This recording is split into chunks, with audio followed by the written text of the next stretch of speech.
Pemerintah mengakselerasi proyek Waste to Energy melalui pengolahan sampah menjadi energi listrik atau PSEL. Kebijakan ini dijadikan salah satu strategi utama dalam menangani krisis sampah yang semakin meningkat di berbagai daerah.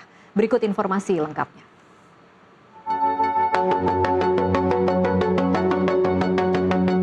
Volume sampah di berbagai daerah terus meningkat dan melampaui kapasitas tempat pembuangan akhir. Penanganan sampah konvensional dinilai tak lagi cukup untuk menjawab krisis yang semakin kompleks.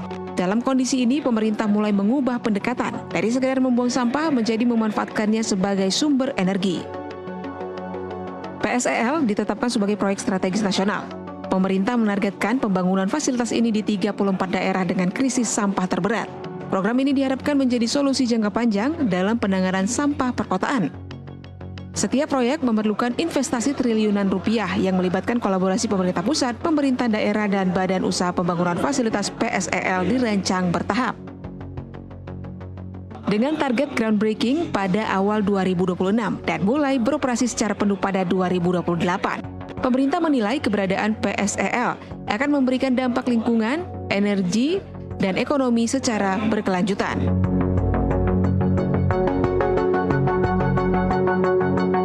PSEL diprioritaskan di daerah dengan timbunan sampah ekstrim, terutama wilayah yang setiap hari menghasilkan ribuan ton sampah dan mengalami keterbatasan kapasitas tempat pembuangan akhir.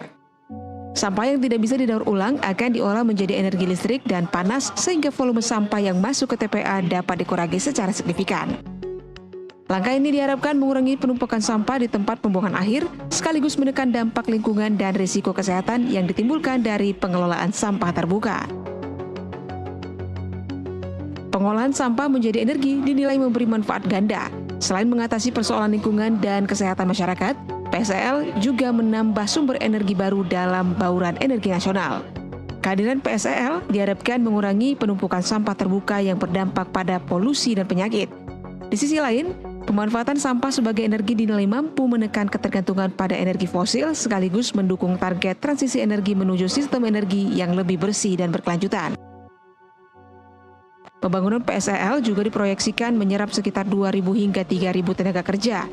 Tenaga kerja tersebut terlibat pada tahap konstruksi, operasional, hingga pemeliharaan fasilitas.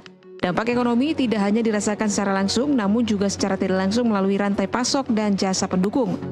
Kehadiran PSEL diharapkan mendorong tumbuhnya industri pengelolaan sampah dan energi di daerah, sekaligus membuka peluang usaha baru dan menggerakkan perekonomian lokal. NTV melaporkan.